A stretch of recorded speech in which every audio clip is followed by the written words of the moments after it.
CM ಸ್ವಕ್ಷೇತ್ರ ಸಚಿವ ಮಹದೇವಪ್ಪ ಹುಟ್ಟೂರಲ್ಲಿ ವಸತಿ ಶಾಲೆ ಅವಾಂತರ.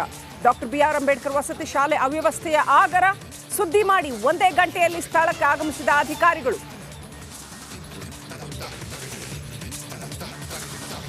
ಕೆಫೆ ಬಾಂಬ್ ಕೇಸ್ಗೆ ಸ್ಫೋಟಕ ತಿರುವು. ಅಬ್ದುಲ್ ಮತೀನ್ ತಾಹಾ ಬಗ್ಗೆ ಎನ್ಐಎಗೆ ಮಾಹಿತಿ. ತಮಿಳುನಾಡಿನಲ್ಲಿ ಸಿಕ್ಕಿದ್ಯಾ ತಾಹಾ ಸುಳಿವು? ಇವತ್ತು ನಮ್ಮ ಸರ್ಕಾರ ಇದೆ. ನಮ್ಮ ಸರ್ಕಾರ ಏನಾದರೂ ಹೆಚ್ಚಿನ ಸೀಟ ಲೋಕಸಭೆಯಲ್ಲಿ ನಾವು ಕಳಿಸಲಿಲ್ಲ ಅಂತಂದ್ರೆ ನೈತಿಕ ಹೊಣೆ ಮತ್ತು ಸಿದ್ದರಾಮಯ್ಯ ಅವರು ರಾಜೀನಾಮೆ ಕೊಡಬೇಕಾಗುತ್ತೆ. ಕಾಂಗ್ರೆಸ್ 20 ಸ್ಥಾನ ಗೆಲ್ಲದಿದ್ರೆ ಸಿಎಂ ರಾಜೀನಾಮೆ ಕೊಡಬೇಕು. ಸರ್ಕಾರ ಉಳಿಸೋ ಜವಾಬ್ದಾರಿ ನಿಮ್ಮ ಮೇಲಿದೆ. ಪ್ರಚಾರ ಸಭೆಯಲ್ಲಿ ಶಾಸಕ ಶ್ರೀನಿವಾಸ್ ಅಚ್ಚರಿ ಹೇಳಿಕೆ.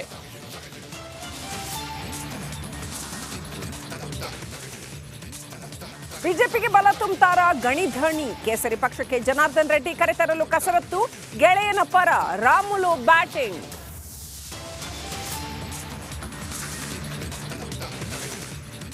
ಕರಾವಳಿಯಲ್ಲಿ ಮತ್ತೆ ವ್ಯಾಪಾರ ಧರ್ಮ ದಂಗಲ್. ಬಪ್ಪನಾಡು ಜಾತ್ರೆಯಲ್ಲಿ ಹಿಂದೂಗಳಿಗೆ ಮಾತ್ರ ಅವಕಾಶ ನೀಡಿ ದೇವಸ್ಥಾನದ ಆಡಳಿತ ಮಂಡಳಿಗೆ ಆಗ್ರಹ.